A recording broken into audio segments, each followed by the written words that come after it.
The Congolese have every reason to be downhearted. Years of oppression and poor government have left little infrastructure in the country. Congo has amazing amounts of untapped natural resources, yet there is no development. Though Congo has one of the highest potentials for hydroelectric power in the world, what little is produced is sold outside the country. And with a lack of infrastructure, commercial industry is almost non-existent. The average Congolese makes around $15 to $30 a month, so there is little income for the government, which creates a vacuum of services Americans take for granted.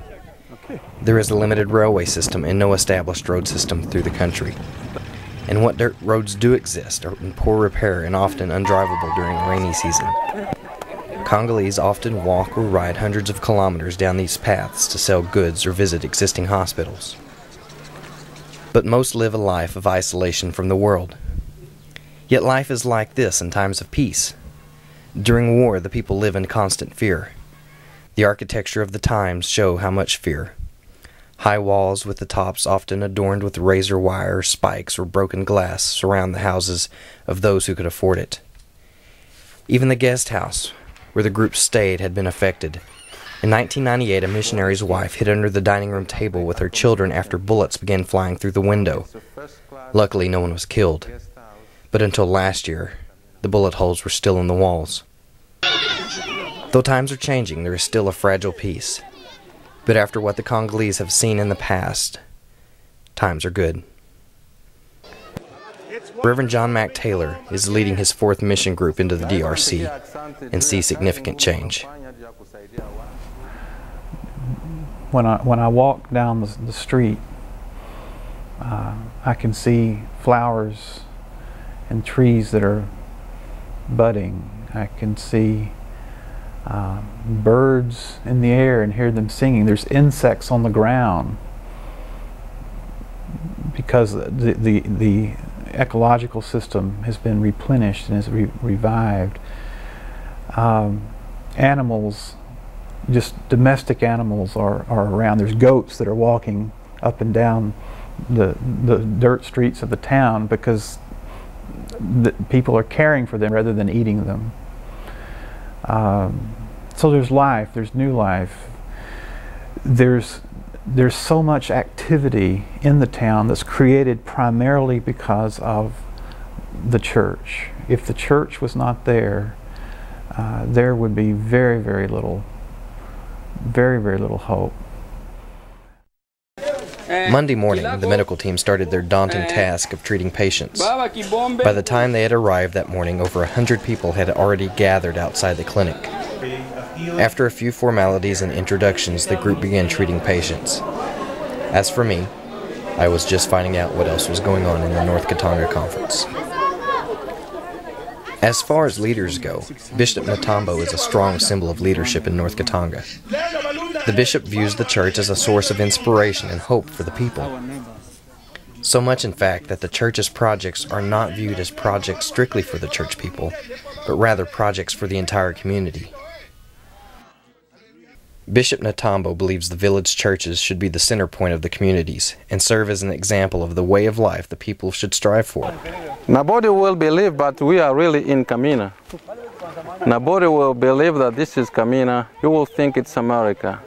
But this is the vision we want to make of the North Katanga and the churches the way the church are like in America.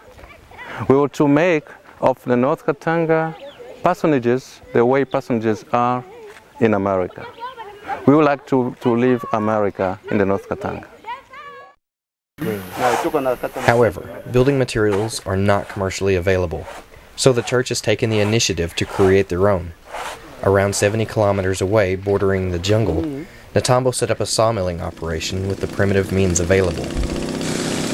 The work is excruciating without modern tools. The crew relies on hand tools to cut the trees along with brute strength and a hand-powered winch to skid the logs to the mill. Okay, Mr.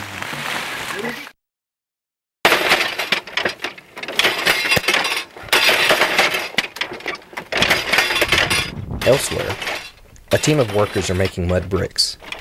After drying in the sun, the bricks are then stacked into kilns and fired, creating a much stronger building material than commonly used in the area. Yet even this means of block making is evolving. Recently, the church purchased a hydroform block making machine. Using local materials including termite dung, the hydroform creates a block quite similar to concrete blocks used in modern building. However, the machine creates a block that fits securely with other blocks and does not need mortar to create a sturdy and waterproof wall. What we see is the construction of the new parsonage, the very parsonage, in the style of the new vision. But behind us we will discover the house of the pastor, which was built on non-fired bricks, and it was destroyed with wind and rain. But there is more to the bishop's vision than building homes. It has long been a belief among many United Methodists that if you claim you are concerned for someone's soul, yet sit idly while that person starves, you'll have a tough time convincing them and God of your motives.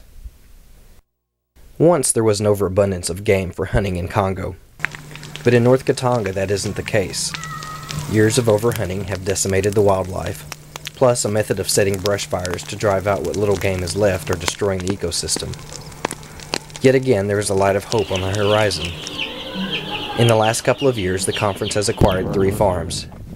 2 are used for cattle production, and 1 is an experimental training center for agricultural techniques. Unfortunately, farming hasn't been a part of Congolese culture, so very few understand the principles of farming and nutritional value of different plants. Bishop Natambo has sought out help from the hunger relief agency Heifer Project International, who was sending an exploratory team into Kamina soon after our departure, to see what the feasibility of setting up their programs to teach the local people how to grow nutritious food through indigenous methods.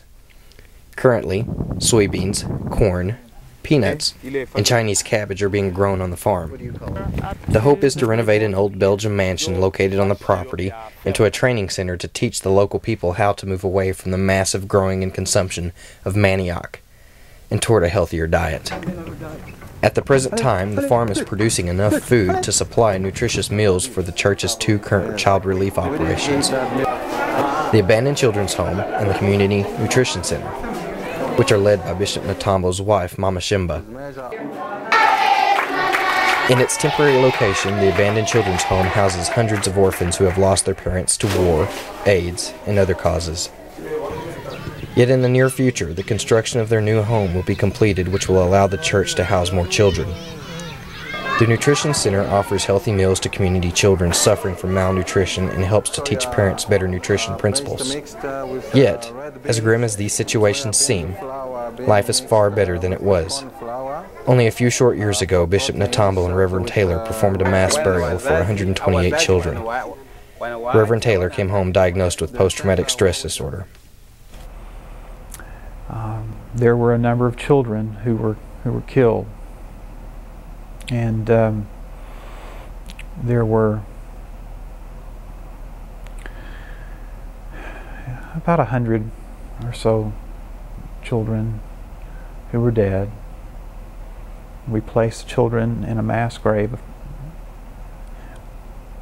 I was there just to be there, and the lime was placed over the children, and we had a service of death and resurrection. That moment will live with me for the rest of my life.